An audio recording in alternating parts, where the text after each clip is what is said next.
नमस्कार विद्यार्थी मित्रांनो, विदर्भ आयएस अकॅडमीच्या ऑनलाईन प्लॅटफॉर्मवर तुम्हा सर्वांचं स्वागत आहे। बघा, आजच्या या लेक्चरमध्ये आपण पृथ्वीचा जो उपग्रह आहे चंद्र याबद्दल डिटेलमध्ये डिस्कशन करणार आहे। आता आपण हाच टॉपिक का सिलेक्ट केला किंवा यावरच एक स्पेसिफिक लेक्चर का घेतो, तर बघा पूर्ण वर्षभरामध्ये चंद्र हा न्यूजमध्ये आपल्याला दिसतो। म्हणजे अनेक सरकारच्या किंवा इस्रोच्या ज्या काही मोहीम आहे किंवा त्याबद्दल घेतलेले निर्णय आहेत, तर या सर्वांमुळे तो चर्चेत होता आणि ज्या गोष्टी चर्चेत असतात त्यावर परीक्षेमध्ये प्रश्न विचारण्याचे चान्सेस हे फार जास्त असतात। त्यामुळे आपण आजच्या लेक्चरमध्ये काय करणार आहे, तर चंद्राबद्दल ज्या काही संकल्पना आहे किंवा जे काही माहिती आहे जे परीक्षेच्या दृष्टीने महत्त्वाची आहे, तर ते सर्व कव्हर करण्याचा प्रयत्न करणार आहे। ठीक आहे, तर बघा आपल्याला जनरली जेव्हाही आपण बेसिक गोष्टी म्हणतो, म्हणजे एखाद्या टॉपिक रिलेटेड बेसिक कन्सेप्ट किंवा फॅक्च्युअल गोष्टी, तर हे आपण NCERT मधून कव्हर करत असतो। ठीक आहे, तर त्यामुळे 11वीच्या NCERT मध्ये म्हणजे 11वीचं जे भूगोलाचं पुस्तक आहे NCERTचं, तर त्यामध्ये चंद्राबद्दल जेवढीही इन्फॉर्मेशन आपल्याला दिलेली आहे तर ती सर्वच्या सर्व आपण आजच्या लेक्चरमध्ये कव्हर करणार आहे। ठीक आहे, तर थंबनेलमध्ये तुमच्या थंबनेल बघून लक्षात आलेलंच असेल। तर लेक्चरला सुरुवात करण्याआधी आपण काही मूलभूत गोष्टींपासून सुरुवात करू। बघा, आधी ग्रह म्हणजे काय हे आपण बघू। तर बघा, तुम्ही ऐकलं असेल की अवकाशामध्ये अनेक दीर्घिका असतात, ज्याला आपण गॅलेक्सी म्हणतो। ठीक आहे, आता यापैकी आपली जी दीर्घिका आहे ती आहे मिल्की वेव्ह। आता हे मिल्की वे काय आहे, तर बघा, किंवा याला आपली का म्हटलं, कारण आपण पृथ्वीवर राहतो आणि पृथ्वी ज्या दीर्घिकेचा भाग आहे ती आहे मिल्की वे दीर्घिका। ठीक आहे, आता या दीर्घिकेमध्ये काय असतात, एक असा घटक असतो जो ऊर्जेचा प्रमुख स्रोत असतो। म्हणजेच काय की त्या घटकापासून किंवा त्या गोष्टीपासून प्रत्येकाला ऊर्जा मिळत असते। तर आपले मिल्की वे दीर्घिकेचा जर विचार केला तर ऊर्जेचा जो प्रमुख स्रोत आहे त्याला आपण म्हणतो सूर्य। ठीक आहे, म्हणजे हा असा घटक आहे ज्याच्यापासून काय होणार, सर्वांना ऊर्जा मिळणार। मग सूर्याला जर आपण केंद्रस्थानी ठेवलं तर लक्षात येणार की सूर्याच्या भोवती काही विशिष्ट गोष्टी आहेत ज्या सतत फिरत असतात। लक्षात येत आहे का? सूर्याला केंद्रस्थानी जर का आपण ठेवलं तर आपल्या लक्षात येणार की सूर्याभोवती काही इतर ज्या गोष्टी आहेत तर त्या काय करत आहे, सतत फिरत आहे त्याच्या भोवती। मग हा जे इतर ग्रह आहे जे सूर्याभोवती कॉन्स्टंटली फिरत आहेत, यांना एकत्रितपणे आपण म्हणतो सूर्यमाला। येत्या लक्षात? म्हणजेच सूर्यमाला काय, तर सूर्याभोवती फिरणाऱ्या सर्व गोष्टी।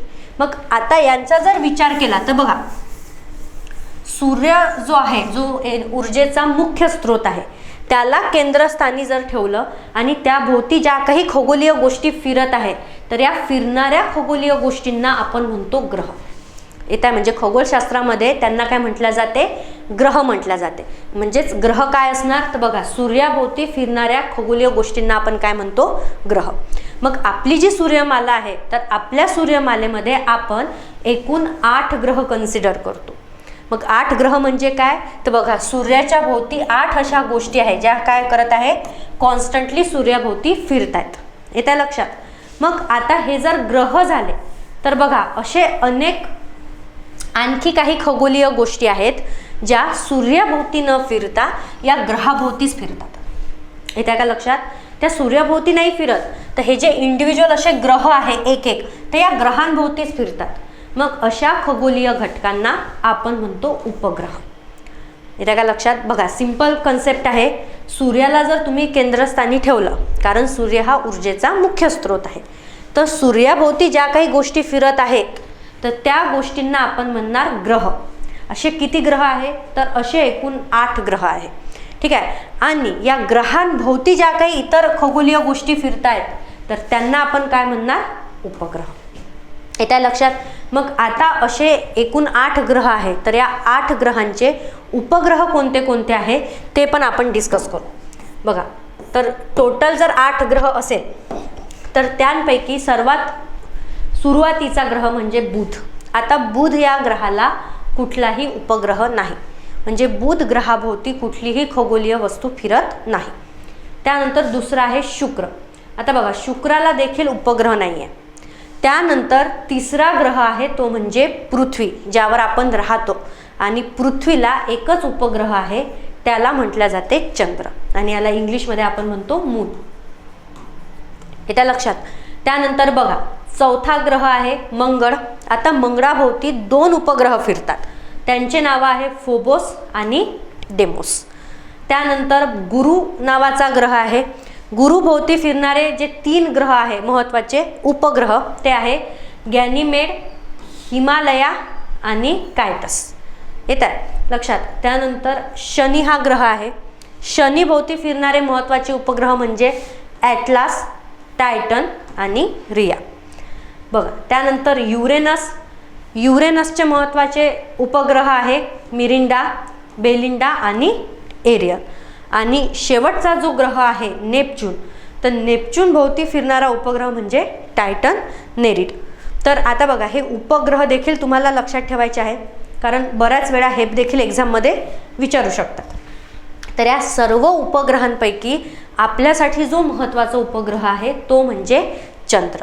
तर या चंद्राबद्दल आपण आज डिटेलमध्ये डिस्कशन करणार आहे. ठीक आहे.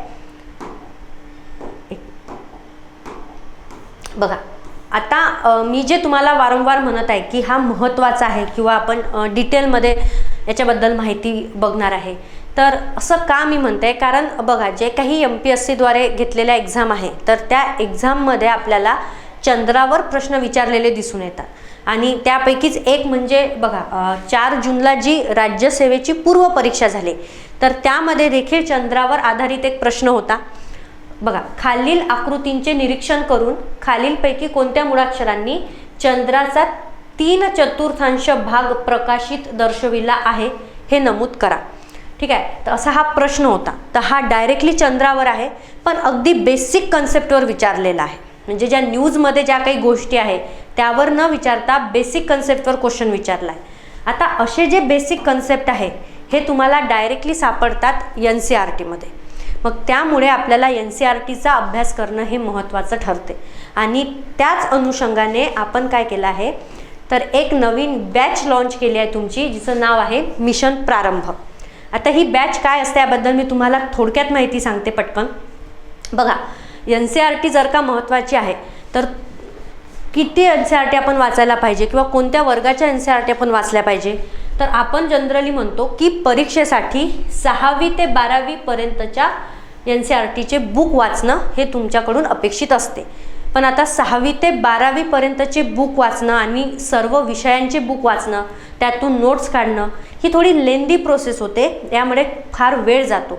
म्हणून आम्ही काय केलं आहे की NCERTमध्ये प्रत्येक विषयाच्या जे 6वी ते 12वीच्या NCERT आहे त्यामधले सर्व महत्त्वाचे घटक, सर्व महत्त्वाचे चॅप्टर कव्हर करणारे एक डेडिकेटेड बॅच आम्ही लॉन्च केली.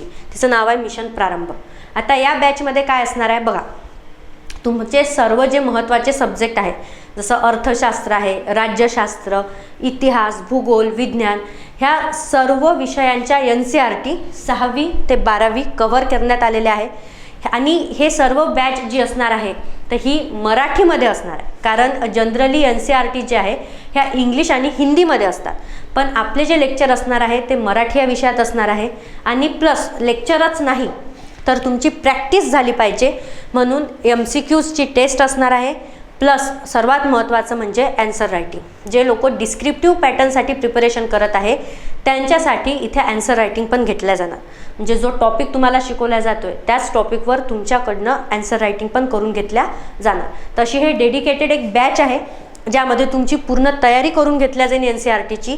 तर ही आपण 10 नोव्हेंबरपासून लॉन्च करतोय बघा. आणि 10 नोव्हेंबरपासून लॉन्च होते आणि तुम्हाला वेगवेगळे फॅकल्टीज पण दिल्या आहे की वेगवेगळ्या विषयांसाठी. तर तुम्हाला जर का बॅचबद्दल कुठलीही माहिती पाहिजे असेल तर तुम्ही अकॅडमीशी कॉन्टॅक्ट करा आणि त्याबद्दल इन्क्वायरी तुम्ही करू शकता. ठीक आहे.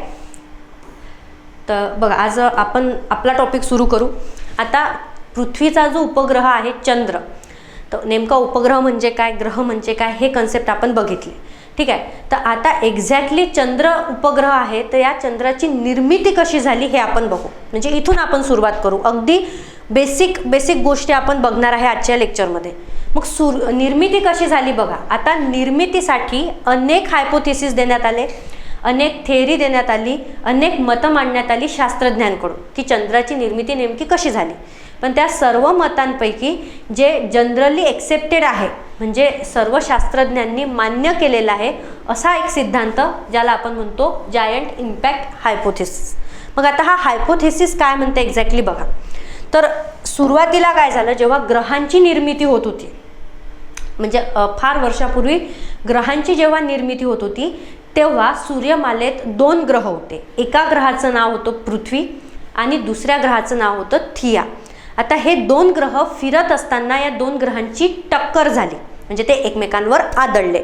आणि ते आदळल्यामुळे काय झालं बघा, जेव्हा ही 2 मोठ्या गोष्टी एकमेकांना फुल स्पीडने आदळतात, त्यांची टक्कर होते, तेव्हा काही डेब्रिज बाहेर पडल्या जातात.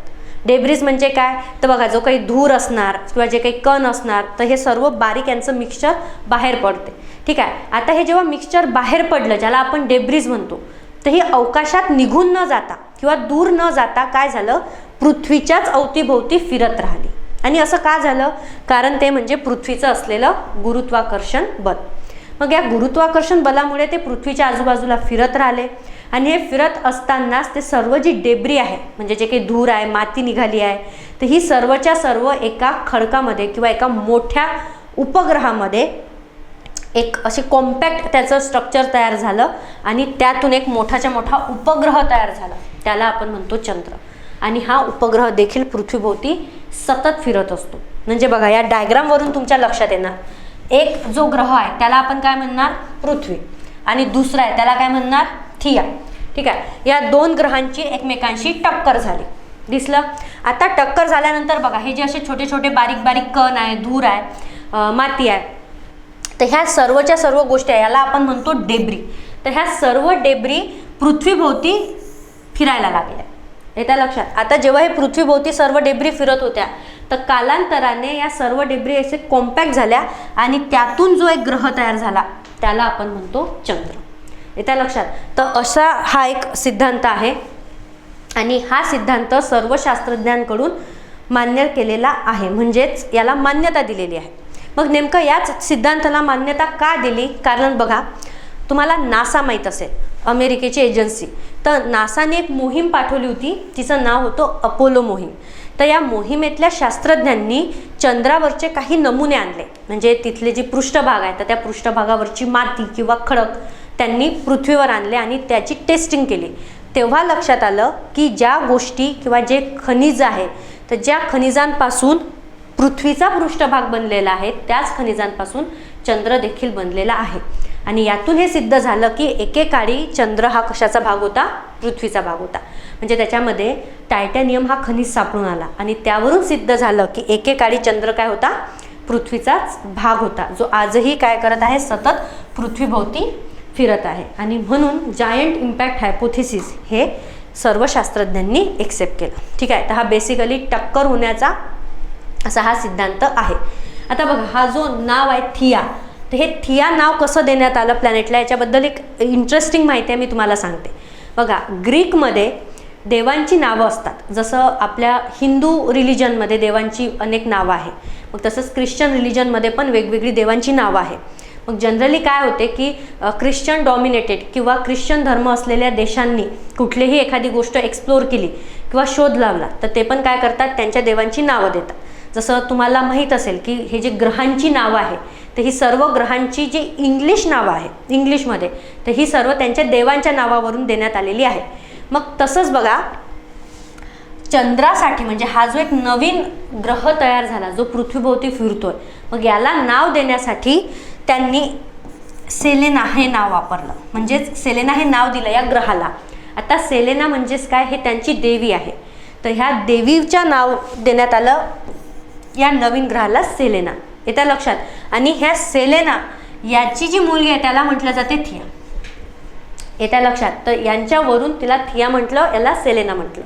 आणि बघा, याला सेलेना म्हटल्यामुळेच जेव्हा पण एक असं जे शास्त्र आहे, म्हणजे अशी जी ब्रांच आहे जी चंद्राच्या पृष्ठभागाचं किंवा चंद्राचाच अभ्यास करते, तर अशी जी ब्रांच आहे तिला सेलेनोलॉजी म्हणतात, त्या लक्षात याच्या समोर जर तुम्ही लावलं तर सेलेनॉलॉजी म्हणजेच काय, चंद्राचा अभ्यास करणारं शास्त्र.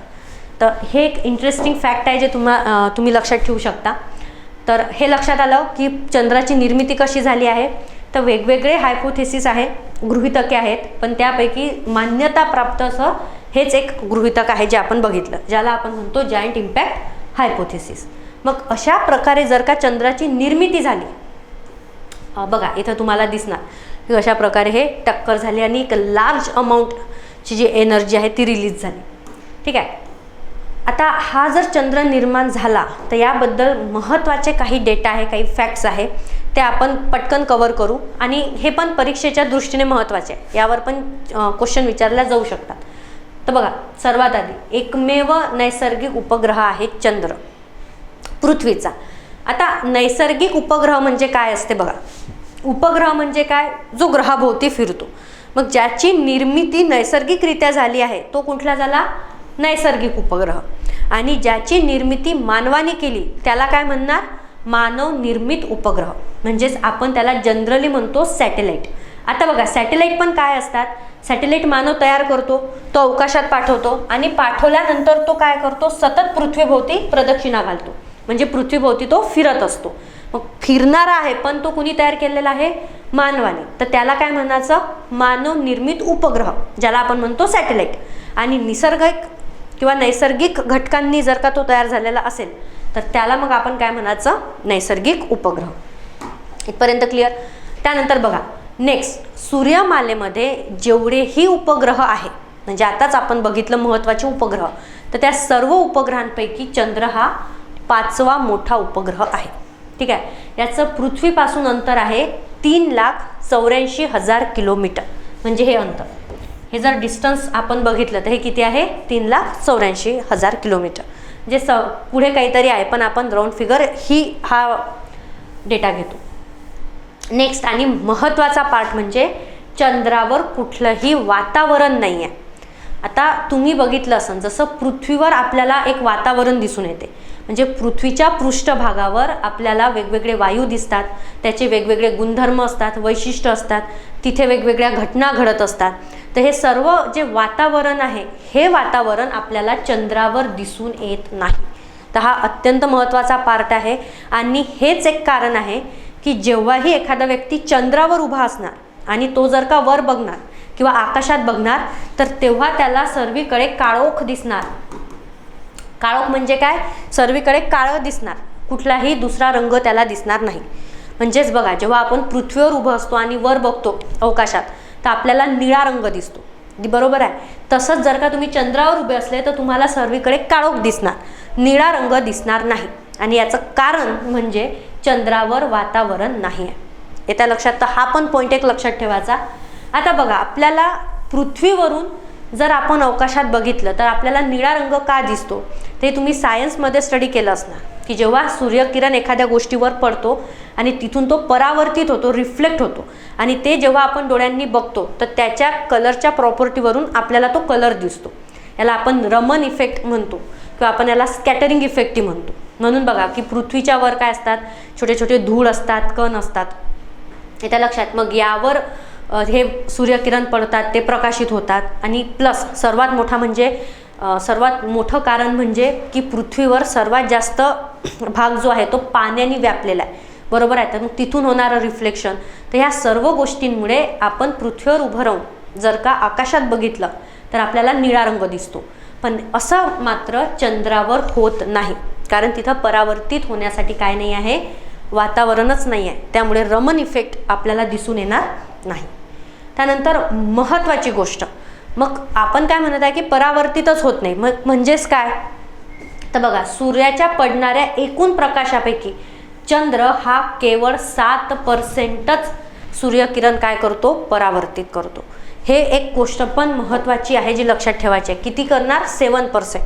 म्हणजे सूर्यकिरण जे चंद्रावर पडत आहेत तर त्यापैकी चंद्र रिफ्लेक्ट किती करत आहे, फक्त 7% रिफ्लेक्ट तो करत आहे. मग आता बघा, इथे तुम्हाला आणखी एक गोष्ट लक्षात येणार. मी काय म्हटलं, उपग्रह म्हणजे काय असते, जे ग्रहाभोवती फिरते, सूर्याभोवती फिरत नाही. मग जर का मी म्हणत आहे की चंद्र सूर्याभोवती फिरतच नाही तर मग चंद्रावर सूर्यकिरण कसे पडणार? तर याचं एक लॉजिक तुम्ही लक्षात घ्या. चंद्र परस्पर सूर्याभोवती जरी फिरत नसला तर तो पृथ्वीभोवती फिरतो, पण पृथ्वी मात्र सूर्याभोवती फिरते. त्यामुळे तो ऑटोमॅटिकली किंवा इनडायरेक्टलीच सूर्याभोवती फिरला जातो. येत्या लक्षात. आणि त्यामुळेच सूर्यकिरण हे चंद्रावर पडतात. त्यापैकी 7%च तो काय करतो? रिफ्लेक्ट करतो, परावर्तित करतो. त्यानंतर बघा नेक्स्ट, पृथ्वीचं जे वस्तुमान आहे, चंद्राचं जे वस्तुमान आहे ते किती आहे? पृथ्वीच्या 2%. त्यानंतर चंद्रावर जे गुरुत्वाकर्षण शक्ती आहे ते पण किती आहे? तर पृथ्वीच्या 17%. तर हे काही फॅक्च्युअल डेटा आहे, हा तुम्हाला लक्षात ठेवायचा आहे. त्यानंतर बघा इथे आणखी 2 कन्सेप्ट येणार, महत्त्वाचे आहे हे फार. 2 कन्सेप्ट म्हणजे परिवलन आणि परिभ्रमण. ठीक आहे. आता परिवलन म्हणजे काय असते? जेव्हा एखादी खगोलीय गोष्ट स्वतःभोवती फिरते तेव्हा आपण तिला काय म्हणणार? परिवलन. आणि तीच गोष्ट जर दुसऱ्या ग्रहाभोवती फिरत असणार, मग तो सूर्य असणार किंवा पृथ्वी असणार, तर त्याला काय म्हणायचं? परिभ्रमण. येत्या लक्षात. मग आता बघा, पृथ्वी स्वतःभोवती फिरत असेल तर ते काय झालं? पृथ्वीचं परिवलन. मग त्याचप्रमाणे बघा, पृथ्वी स्वतःभोवती तर फिरतेच, पण सोबतच ती कोणाभोवती फिरते? सूर्याभोवती. तर मग ते काय झालं? परिभ्रमण. मग त्याच पद्धतीने बघा, चंद्राचा जर विचार केला तर चंद्र देखील स्वतःभोवती फिरतो. मग हे जे स्वतःभोवती फिरतो त्याला काय म्हणणार? चंद्राचं परिवलन. आणि चंद्र हा स्वतःभोवती फिरत असताना पृथ्वीभोवती देखील फिरतो, तर त्याला काय म्हणणार? पृथ्वीचं परिभ्रमण. इथे पृथ्वी पाहिजे. ठीक आहे, एक करेक्शन तेवढं करून घ्या. सूर्याभोवती पृथ्वी फिरते आणि पृथ्वीभोवती चंद्र फिरतो. तर चंद्राचं परिभ्रमण म्हणजेच काय? की तो कोणाभोवती फिरत आहे? पृथ्वीभोवती. आता बघा, इंटरेस्टिंग गोष्ट म्हणजे अशी की चंद्राला स्वतःभोवती फिरण्यासाठी जो कालावधी लागतो तो आहे 27.3 दिवस. 27 दिवस पूर्ण आणि 0.3. आणि त्याच पद्धतीने पृथ्वीभोवती फिरासाठी पण जो कालावधी लागतो तो पण आहे 27.3 दिवस. म्हणजेच चंद्राला स्वतःभोवती फिरण्यासाठी आणि पृथ्वीभोवती फिरण्यासाठी सारखा कालावधी लागतो. म्हणजेच पृथ्वीचं परिवलन आणि परिभ्रमण कसं आहे? सारखं आहे. आणि ह्याच एका कारणामुळे एक महत्त्वाची घटना घडते, ती म्हणजे बघा कशी. आता ही झाली पृथ्वी, येत्या लक्षात. हा झाला चंद्र. आता मी काय म्हणत आहे? चंद्र हा स्वतःभोवती पण फिरतो आणि सोबतच पृथ्वीभोवती पण फिरतो. पण हे दोन्ही गोष्टी करत असताना त्याला जो कालावधी लागतो तो काय आहे? सारखा आहे, जो आहे 27.3. मग आता हे दोन्ही गोष्टी सारख्या असल्यामुळे काय होते की बघा, चंद्र अशा पद्धतीने पृथ्वीभोवती फिरत आहे आणि सोबतच स्वतःभोवती फिरत आहे. पण हे करत असताना पृथ्वीवरून आपल्याला नेहमी चंद्राची एकच बाजू दिसून येते. येतं का लक्षात? बघा, दोन्ही गोष्टी सारख्या असल्यामुळे पृथ्वीवरून जर का आपण बघितलं तर आपल्याला नेहमी चंद्राची एकच बाजू दिसून येते. दुसरी बाजू चंद्राची आपल्याला दिसतच नाही. म्हणजे बघा, हा जो येलो कलरनी दाखवलेला भाग आहे म्हणजे इकडचा, हा भाग आपल्याला दिसतच नाही पृथ्वीवरून. आपल्याला फक्त चंद्राची एकच बाजू ही कायम दिसून येते. म्हणजेच काय? पृथ्वीवरून आपल्याला पूर्ण चंद्र कधीही दिसत नाही, तर आपल्याला केवळ चंद्राचा एकच भाग दिसून येतो. आणि हे असं का होते? कारण चंद्राची परिवलन आणि परिभ्रमण काय आहे? सारखं आहे. येतं लक्षात? तर हे गोष्ट लक्षात ठेवायची आहे. त्यानंतर महत्त्वाचं, जर आता आपल्याला कॉन्स्टंटली चंद्राचा एकच भाग दिसत आहे आणि चंद्राचं परिवलन आणि परिभ्रमण दोन्ही गोष्टी सेम आहे, आणि प्लस चंद्र काय करतो की 7%च सूर्यकिरण रिफ्लेक्ट करत आहे, परावर्तित करत आहे. तर या सर्व गोष्टींमुळे बघा, चंद्रावर तापमानातला जो डिफरन्स आहे, जो फरक आहे, तो पण फार मोठा आहे. म्हणजेच चंद्राची जी एक बाजू ही कायम सूर्याकडे असते, तिला तापमान असते 121 डिग्री सेल्सिअस. येत्या लक्षात. आणि जी विरुद्ध बाजू आहे तिथं तापमान मात्र मायनसमध्ये जाते, ते आहे -158 डिग्री सेल्सिअस. येत आहे का? म्हणजे बघा, एका साईडनी जी कॉन्स्टंटली सूर्याच्या दिशेने आहे, जसं परिवलन आणि परिभ्रमण सेम असल्यामुळे पृथ्वीवरून एकच बाजू दिसून येते, त्याच पद्धतीने काय असणार? सूर्याकडे पण एकच बाजू असणार कायम. मग असं असल्यामुळे जर चंद्राकडे एकच बाजू आपल्याला चंद्राची एकच बाजू म्हणजे हा झाला चंद्र, तर चंद्राची एकच बाजू कायम सूर्याकडे आहे आणि एक बाजू विरुद्ध दिशेने आहे, म्हणजे इकडे सूर्यकिरण पोचतच नाही. मग अशा वेळेस काय होणार, जी बाजू सूर्याच्या दिशेने आहे तिचं तापमान कसं असणार, जास्त, कारण इथं कॉन्स्टंट काय होत आहे, सूर्यकिरण येत आहे. आणि एक बाजू अशी असणार जिथे बिलकुलच सूर्यकिरण नाही आहे, तर इथलं तापमान मात्र कसं जाणार, -डिग्रीमध्ये जाणार. येत्या लक्षात. तर इतका डिफरन्स आपल्याला चंद्रावर तापमानाचा दिसून येतो. तर जी बाजू सूर्याकडे आहे त्या बाजूचं तापमान किती असते, 121 डिग्री सेल्सिअस, आणि हे पॉझिटिव्ह आहे. येत्या लक्षात. आणि विरुद्ध बाजू आहे, इथचं टेम्परेचर एवढं मायनसमध्ये जाते की ते असते -158 158 डिग्री सेल्सिअस. येत्या लक्षात. आणि हे का होते, कारण तोच मुद्दा की परिवलन आणि परिभ्रमण दोन्ही गोष्टी काय आहे, सेम आहे. त्यानंतर बघा, चंद्रावर अनेक खड्डे असलेले तुम्ही ऐकले असणार की चंद्राचा जो पृष्ठभाग आहे हा कसा आहे, सेम नाही आहे किंवा प्लेन नाही आहे. तर यामध्ये अनेक खडकाळ प्रदेश आहे, अनेक खड्डे आहेत, तर काही भाग उंच आहे. तर असा एक भूपृष्ठ आपल्याला दिसून येतो. तर त्यापैकी सर्वात उंच जो भाग आहे, तर ज्याला आपण जनरली पर्वत म्हणतो, तर असा चंद्रावरील सर्वात उंच जे पर्वत आहे ते आहे लिबनिटस. आणि या पर्वताची उंची जी आहे ती आहे 35,000 फूट. येत्या लक्षात. आणि हा दक्षिण ध्रुवावर आहे चंद्राच्या. तर ही एक माहिती पण तुम्हाला लक्षात ठेवायची आहे. बघा, असा हा पर्वत आहे, याला आपण सर्वात उंच भूभाग म्हणतो चंद्रावरचा. ठीक आहे. आता आपल्याला सर्वात महत्त्वाचा जो कन्सेप्ट आहे, ज्यावर प्रश्न विचारलाही गेला होता, तर ते म्हणजे चंद्रकला. ठीक आहे. याला मराठीमध्ये आपण कला म्हणतो, चंद्राच्या विविध कला. आता हे काय असते बघा, मी तुम्हाला त्याआधी एक गोष्ट सांगते. आपण काय म्हणतो इथे बघा की चंद्र हा चंद्र हा पृथ्वीभोवती फिरत आहे, दिसत आहे इथे. मग आता जेव्हा चंद्र हा पृथ्वीभोवती फिरते तेव्हा चंद्र हा लंबवर्तुळाकार मॅनरने फिरतो, अशा पद्धतीने. म्हणजे हा स्ट्रेट गोलमध्ये वर्तुळाकार फिरतो का, नाही, लंबवर्तुळाकार कक्षेत तो काय करतो, फिरतो. म्हणजे सेम जसं पृथ्वी सूर्याभोवती फिरते त्याच पद्धतीनं चंद्र देखील पृथ्वीभोवती लंबवर्तुळाकार कक्षेत फिरतो. आणि लंबवर्तुळाकार कक्षेत फिरत असल्यामुळे बघा, पृथ्वी आणि चंद्र यांचं जे अंतर आहे हे अंतर कमी जास्त होत जाते. आता मला सांगा, जेव्हा तो या पोझिशनवर असणार तर इथून हे अंतर काय आहे, कमी आहे. पण जेव्हा चंद्र या पोझिशनवर असणार किंवा या पोझिशनवर असणार तर इथून हे अंतर कसं असणार, जास्त असणार. म्हणजे लंबवर्तुळाकार कक्षा असल्यामुळे चंद्राचं अंतर जे आहे पृथ्वीपासूनचं हे नेहमी काय होत जाते, कमी जास्त होत जाते. आता हा एक मुद्दा लक्षात आला. आणि असं जरी असलं तरी दुसरी गोष्ट काय आहे की नेहमी चंद्राची एकच बाजू आपल्याला दिसणार, म्हणजे नेहमी चंद्राची एकच बाजू पृथ्वीच्या दिशेने असणार, ही एक गोष्ट. आणि त्यामुळे काय होते बघा, हा जो भाग आहे जो पृथ्वीच्या दिशेने आहे तर हा भाग प्रकाशित आपल्याला दिसून येते पृथ्वीवरून. म्हणजेच आपण काय म्हणतो, चंद्र दिसत आहे. का दिसत आहे, कारण 7% तो रिफ्लेक्ट पण करत आहे, परावर्तित पण करत आहे. आणि या परावर्तनामुळे आपल्याला चंद्र दिसून येतो. येत्या लक्षात. मग हे जर दिसत आहे, एकच बाजू दिसत आहे, पण अंतर मात्र कमी जास्त होत आहे. त्यामुळे हा जो प्रकाशित भाग आहे हा प्रकाशित भाग देखील काय होणार, कमी जास्त होणार. म्हणजे लक्षात येत आहे का. बघा, आता हीच केस आपण कन्सिडर करू.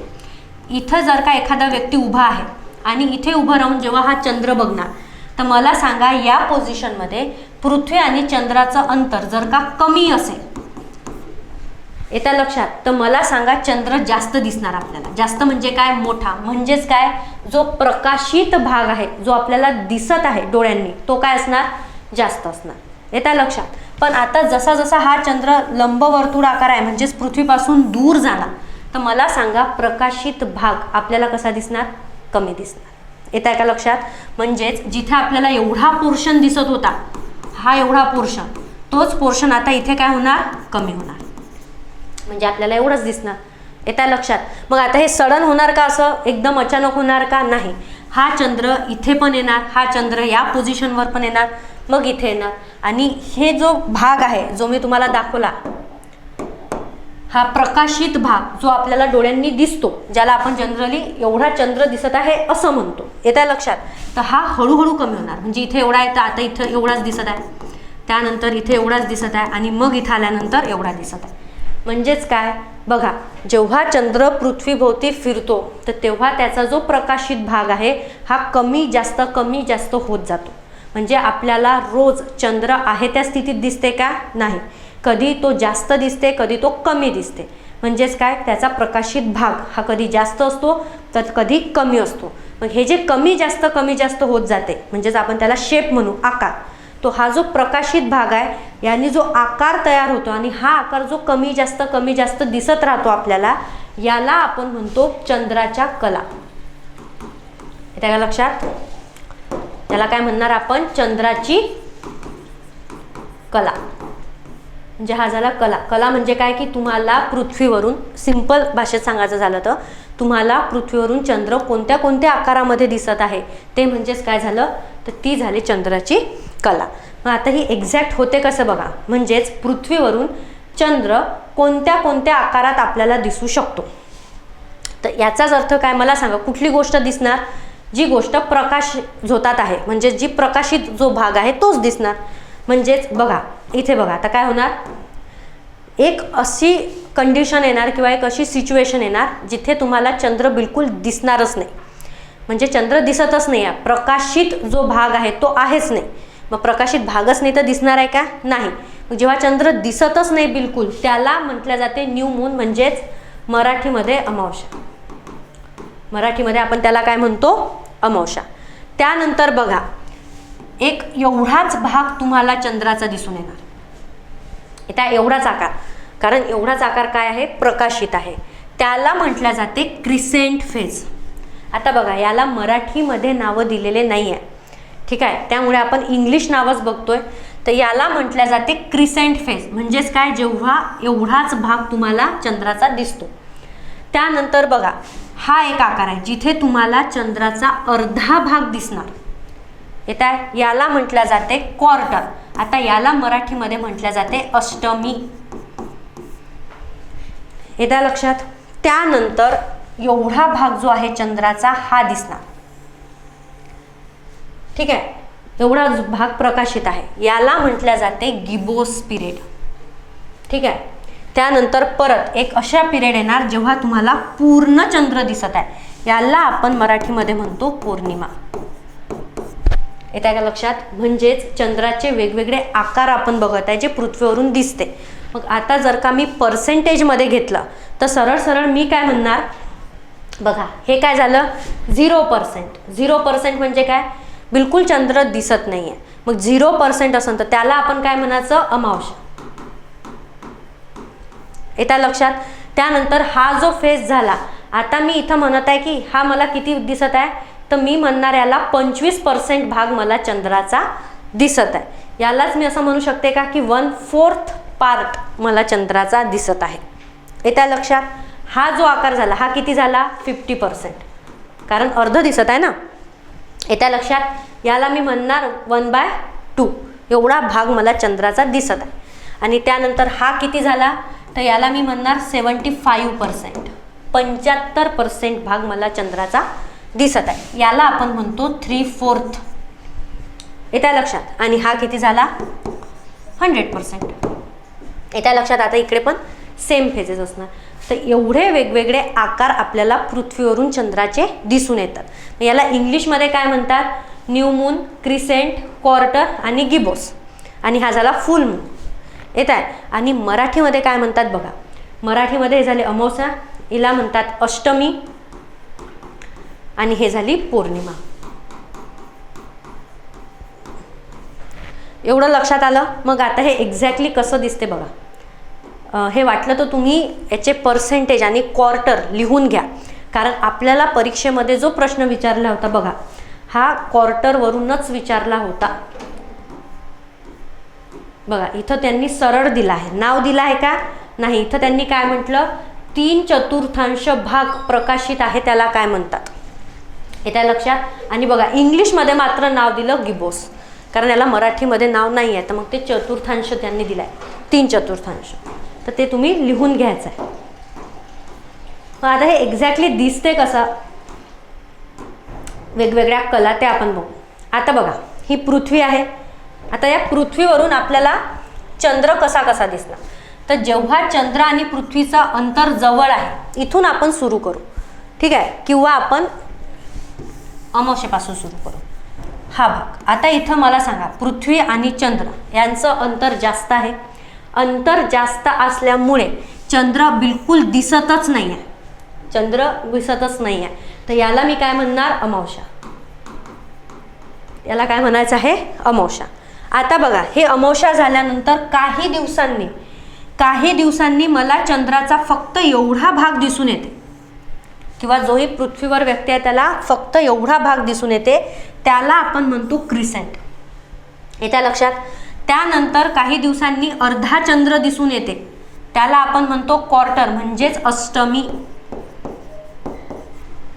काही दिवसांनी परत 75% भाग दिसून येणार चंद्राचा, त्याला म्हटलं जाते गिबोस. आणि त्यानंतर एक दिवस असा येणार की जिथे पूर्ण चंद्र दिसून येत आहे, त्याला म्हटलं जाते पौर्णिमा. म्हणजेच आता बघा, एक दिवस असा आहे जिथे बिलकुल चंद्र दिसत नाही आहे, आणि एक दिवस असा आहे जिथे पूर्णच्या पूर्ण चंद्र दिसत आहे, ज्याला आपण म्हणतो पौर्णिमा. येत्या लक्षात. आणि हे अचानक होत आहे का, नाही, तर हे फेज वाईज होत आहे, फेज्ड मॅनरनी होत आहे, स्टेप बाय स्टेप. पहिले किती दिसला, 25%, मग 50%, मग 75%.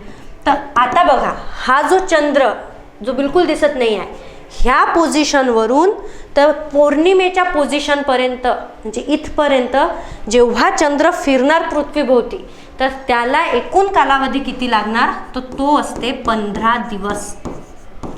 किती लागते, 15 दिवस. म्हणजेच अमावस्यापासून जेव्हा चंद्र इकडे या डायरेक्शननी फिरायला सुरू होणार, तर ह्या पोझिशनवर येईपर्यंत किती दिवसाचा कालखंड लागतो, 15 दिवस. त्याला आपण मराठीमध्ये पंधरवडा म्हणतो.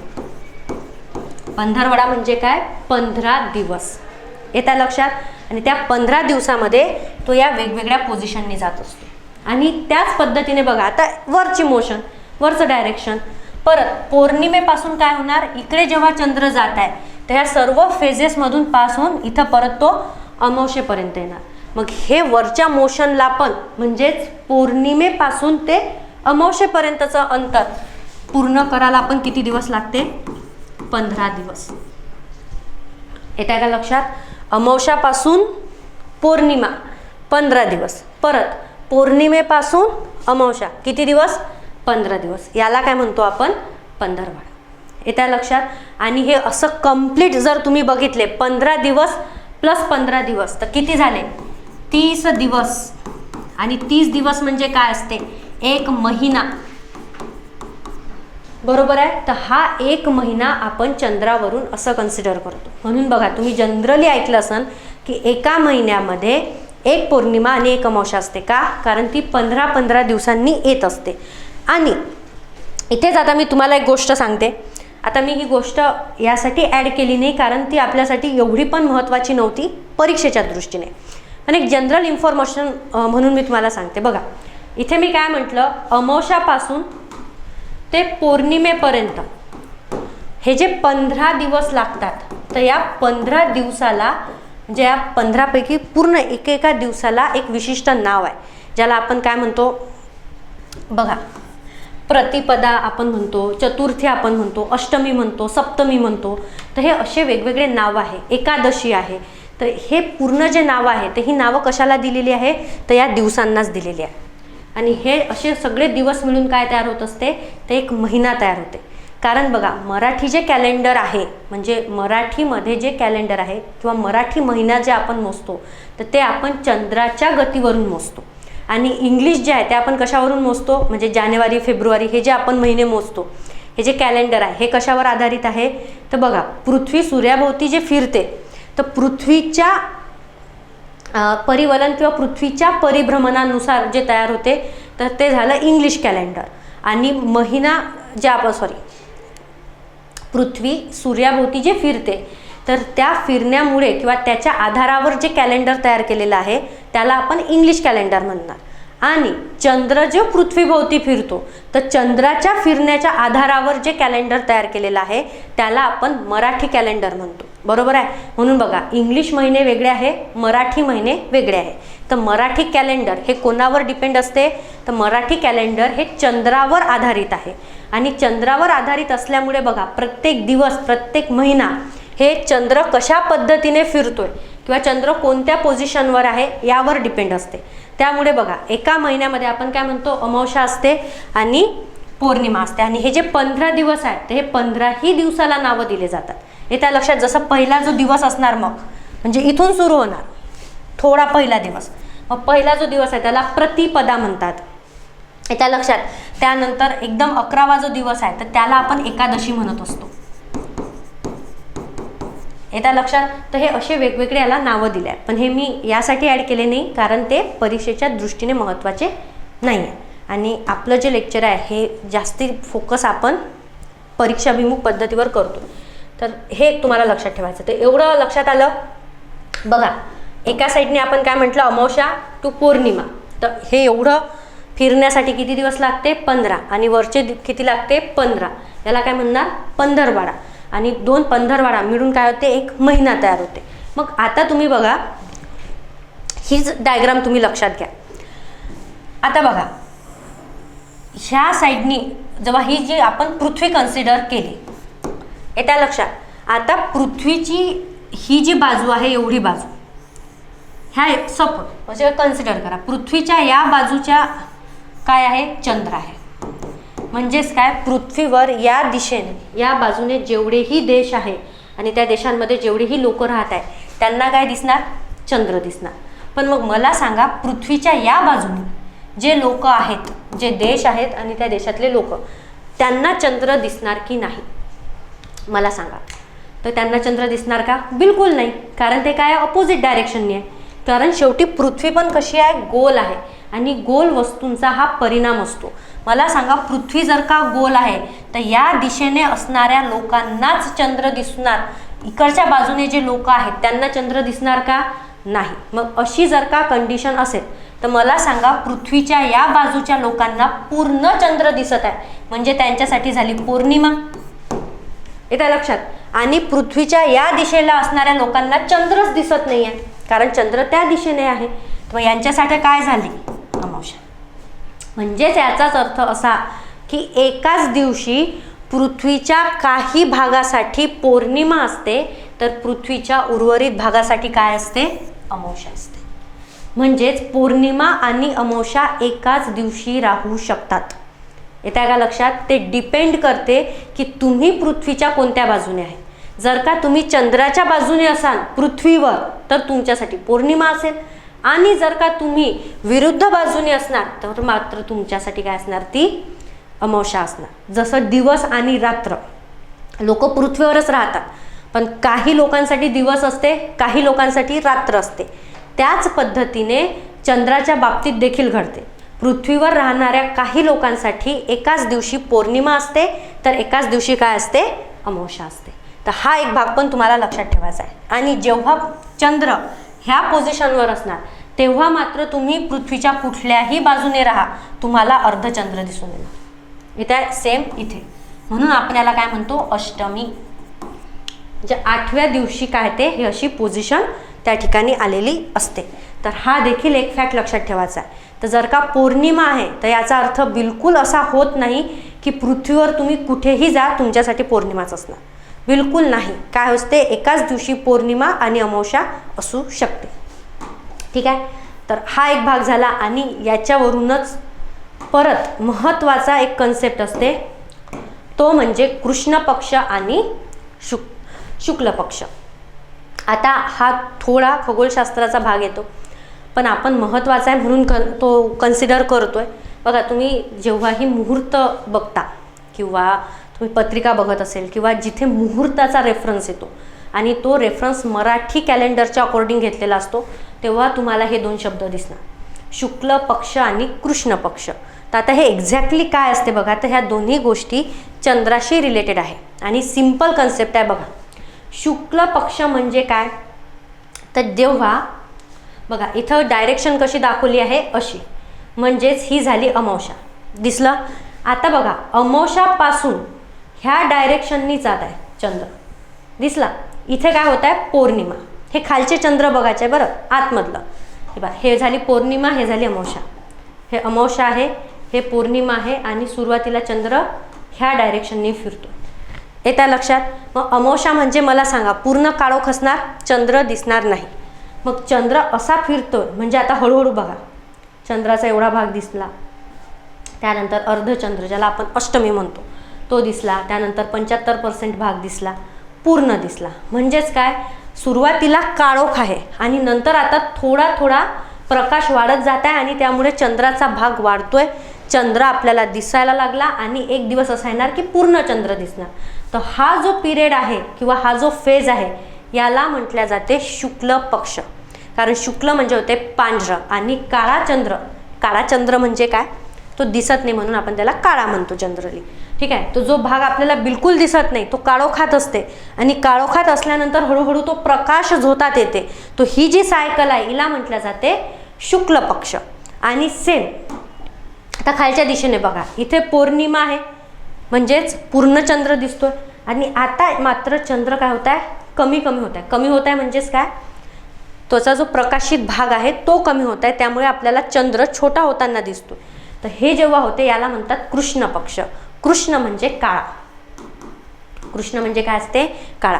मग जेव्हा पांढरा चंद्र आहे तर तो काळा होत जातो हळूहळू, तर याला काय म्हणणार, कृष्ण पक्ष. आणि एकदा काळा झाल्यानंतर तो आता परत पांढरा व्हायला जातो तेव्हा मात्र त्याला काय म्हणायचं, शुक्ल पक्ष. येत्या लक्षात? तर ह्या दोन्ही गोष्टी लक्षात ठेवायच्या आहेत. ठीक आहे. तर बघा, आजचा हे जो लेक्चर आहे आपलं, तर या लेक्चरमध्ये परीक्षेसाठी महत्त्वाच्या ज्याही काही बेसिक गोष्टी आहेत त्या सर्वच्या सर्व आपण कव्हर करण्याचा प्रयत्न केलेला आहे. ठीक आहे.